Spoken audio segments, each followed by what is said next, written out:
kinausap kayo ni PRRD para bumuo ng task force at naisip ninyo si Leonardo.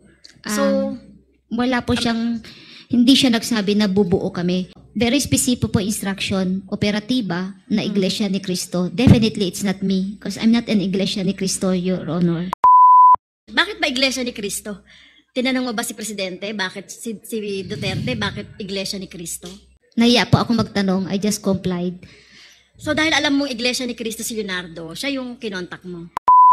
Doon sa summary ng kanyang affidavit, si Miss Garma, nakita natin dito yung flow ng money. So, makikita natin, Mr. Chair, ang driving factor, bakit marami po yung pinatay na mga may hirap dahil may rewards. At itong rewards na ito ay inaano pa yan ng kota, di ba? Tama po ba? Dito sa EJK ni Duterte ay ito po yung driving force, yung reward kung bakit ang dami pong mga pinatay na mga may hirap. Kinukumpirma niyo po ba yon, Ms. Garma? Mr. Chair, with regards sa quota po, I think discretion yun ng mga RD, PD. But with regards to the rewards, nag-exist po, Your Honor. What do you mean?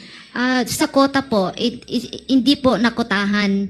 Okay, so wala yung discretion. quota. Discretion. Pero yung, Mr. Chair, yung reward system na kasi dito, yung flow yung flow chart ng inyong affidavit, basically reward system at may flow of payment, di ba? Nag-exist po. Nag-exist. Yes po, Your Honor. Nag-exist. Yes po. Okay. So, ulitin ko nga, ito yung dahilan kung bakit nagkaroon ng siguro na entice ang mga operatives, ang mga pulis para doon sa EJK. Tama. Posible po, kasi hindi Okay. ko rin din alam kung ano po iniisip nila, Your Honor. Tama, kasi Posible. sa flow mo kasi, flow ng payment, so mula kay Bongo, di ba? Binibigay yung pera kay Ermina Espino. From Bongo, bumababa kay Edelberto Leonardo. At from kay Leonardo, nagpupunta yan sa chief ng regional SOG, PIDEA, Bucor, hanggang sa CIDG, hanggang sa all regional chief ng CIDG. So, yun po yung flow ng payment. So, tama. Doon sa doon sa ginawa niyong diagram. Your Honor, kasi kung minsan hindi dumadaan sa RD, parang may naka-assign na focal point. Depende kasi po kung ano naging arrangement. Si Sir Leonardo lang po nakakaalam. Okay, so Your therefore, Honor. from Leonardo, from Bongo, Senator Bongo, lahat napupunta kay Leonardo. It appears that way po. Yes. Kasi nga, yun ang sabi ni Pedro na galing na pinapadala sa kanya. Okay. Okay, so yun na po, establish natin, yung pera nanggagaling kay Bongo. So, syempre, galing yan kay PRRD. Tama? Kasi dito sa diagram nyo, parang directly in-implicate nyo na si Duterte, Rodrigo Duterte. Pagdating po, it's just a communication flow, Your Honor, but I do not know kung galing po doon. Basta ang sinabi lang ni Pedro, si Muking ang nagpapadala. So, Okay, kung pero si saan man Muking- kinuha niya ni Muking, that I do not know. Pero Yes. pagdating po kay Bongo po, siya ang bini-meeting ni Sir Leonardo. Siya, nag-meet sa kanya, nakikipag-arrange. So, alam naman natin, Mr. Chair, na si Senator Bongo at saka si Senator Ronald Bato ay talagang closed yan kay PRRD. Tama? Ms. Garma? Opo, Mr. Chair, Okay. Your Honor. So, ito pong, ulitin ko yung pagtatanong dito sa funds. Kasi Mr. Chair, kung napansin ninyo, 2017 hanggang 2022, lumobo ang confidential funds. No? From, naging 400 plus billion ang confidential funds. So, do you think yung pera po ay isang source po ng pinagkukuhanan ng rewards ay yung confidential funds or intelligence funds? Ayoko mag-speculate po, Your Honor. Hindi ko po Okay. alam kung anong source, Okay. Your Honor. So, well, kung di niyo yun masasabi, well, obvious naman, Mr. Chair, no? Pagdating dito, no, kay Bongo tsaka kay Ronald Bato, close kay PRRD, at ang pera, ang flow ng pera mula kay Bongo hanggang kay Muking patungo kay Pedro. At si Leonardo yung bahala dun sa ibang pagbibigyan ng pera as the matrix show or the flowchart show. Minention mo si Peter Lim.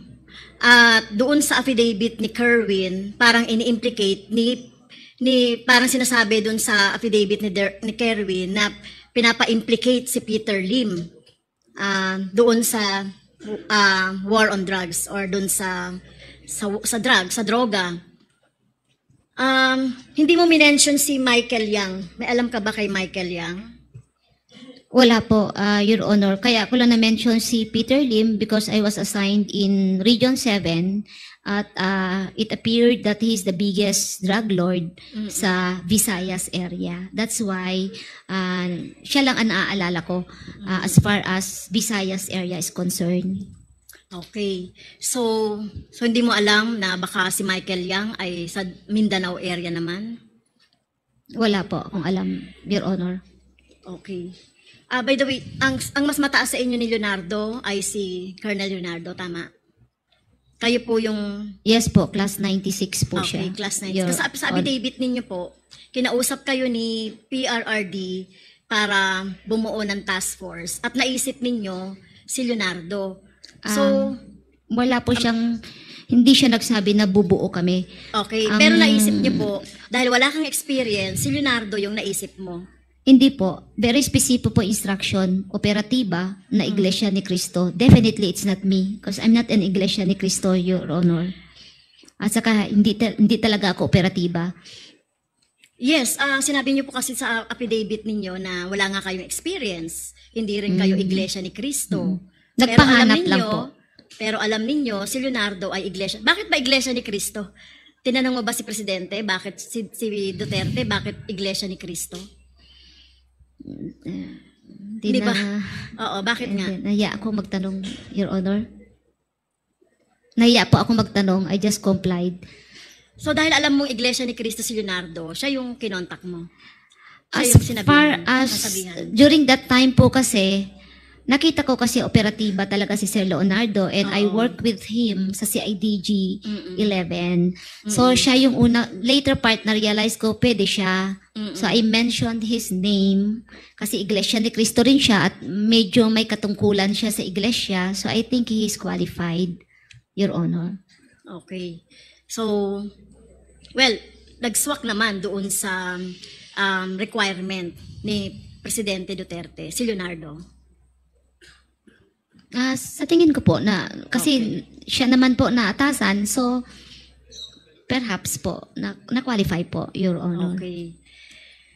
So, dito sa affidavit mo, Mr. Chair, talagang mention si Leonardo as part nung flow of payment o ng flow of rewards dito sa war on drugs or sa extrajudicial killings. Tama po ba? Actually, lahat po ng officers, it's a public knowledge po. Takot lang po sila magsalita.